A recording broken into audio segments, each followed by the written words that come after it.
Alright, so today we're going to be talking about the effects of stress on the heart by Elizabeth Brown, Jade Owens, Savannah Duke, Haley Irwin Green, Tia Schumacher, Ashley Tanner, aka the Palpitation Peeps.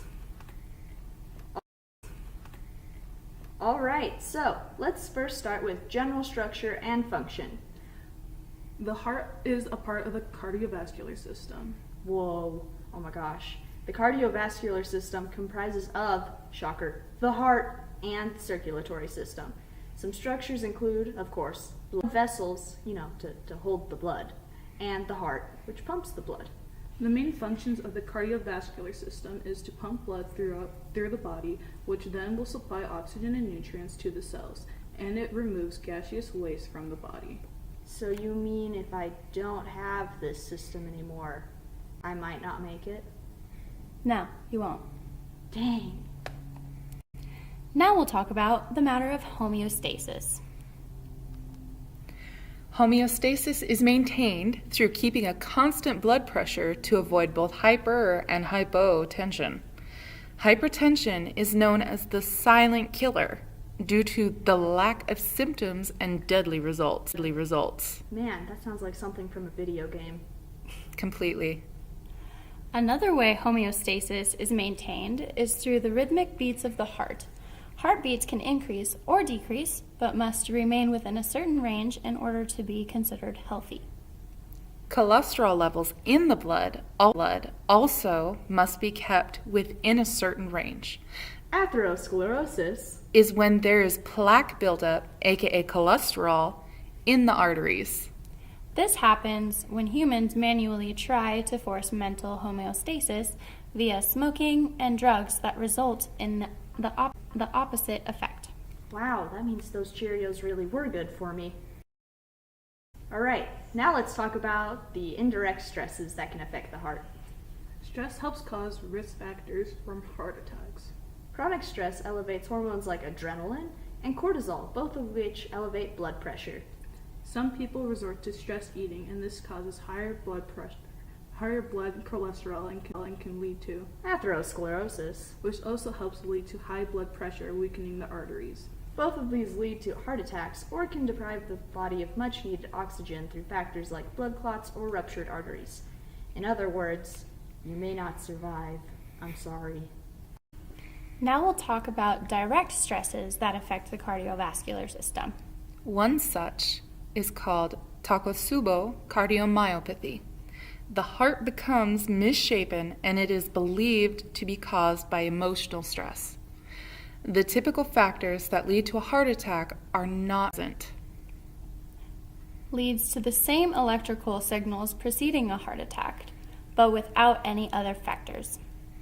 And it mainly occurs in women. It also known as the broken heart syndrome due to its tendency to be caused by sudden emotional stress. Also, something really, really cool that you guys should know about this is it got its name from the shape that the ventricle makes when this happens, because it looks like an octopus pot, which I didn't know was a thing, but they're a thing. Look at the picture. So now we're going to talk about demographics now that I'm done fangirling over octopus pots, and it'll be Russia versus the USA. In Russia and the US, cardiovascular diseases are the #1 cause of death, even if there is a significant gap between the two. In Russia, it's 57%, and in the USA, it's 13%. So, man, that's kind of a big difference. But we could contribute that difference to stress. Russia is going through political, economic, and social change, while in comparison, the USA is much more stable. This means that the people of the USA are dealing with much less stress compared to the people of Russia. Ooh, is there a connection? Or am I stupid? Kinda. No, she's just...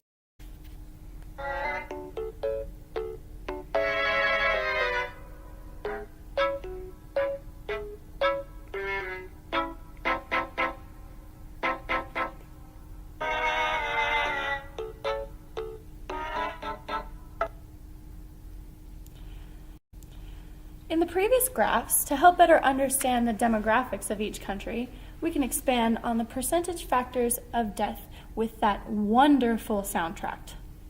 Factors of cardiovascular disease in Russia include instability with the government, lack of food, constant state of unrest, aka stress, drugs, smoking, tobacco use. Factors of cardiovascular disease in the U.S. include obesity, shocker, stress eating, high sugar levels in almost anything, drugs, smoking and tobacco use as well. Other causes of death in Russia, which are more physical related, suicide, road accidents, murder, and accidental alcohol poisoning.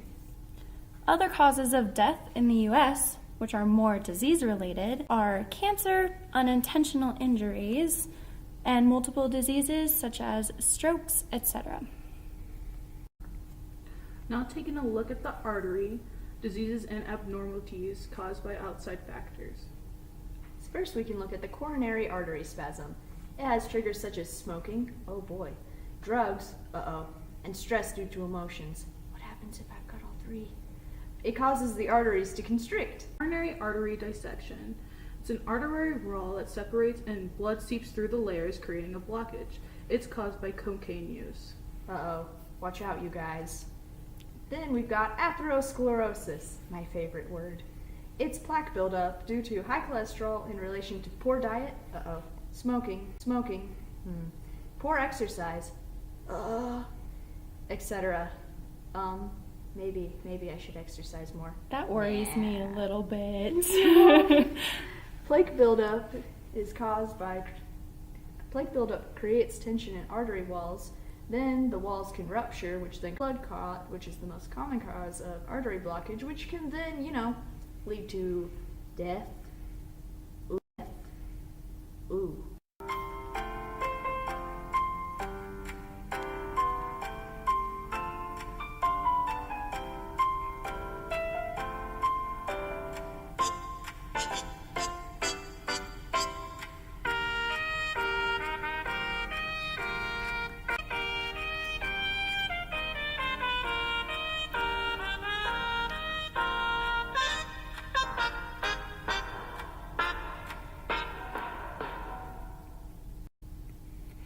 Now that you've had time to look at that graph, we can analyze it. We see the different levels of prevalence for individual risk factors in America. We see that high cholesterol levels, smoking, obesity, and poor exercise levels are major components to cardiovascular diseases in the United States, as previously explored in the artery analysis. So this furthers the concept that death is predominantly disease-related in the United States. So you mean I'm not gonna live to old age? Probably not. Careless. Speaking of that, let's talk about another stress-related disorder. Post-traumatic stress disorder, also known as PTSD. Persistent stress caused by traumatic injury or psychological shock. It was known as shell shock in World War I and combat fatigue in World War II. I'm not quite sure why they had different names, but I'm no expert. Relation to cardiovascular disease. PTSD related to elevated rates of cigarette smoking, which is 40 to 63%, opposed to the normality of 20 to 30%. Cigarette smoking is related to multiple cardiovascular diseases such as atherosclerosis, coronary artery spasms. Man, my favorites. I feel like these are all going to come to get me some point. I don't exercise, and I don't eat well. Hey, same. I feel you, man. But there are some preventions that we can take to help us live to such old age.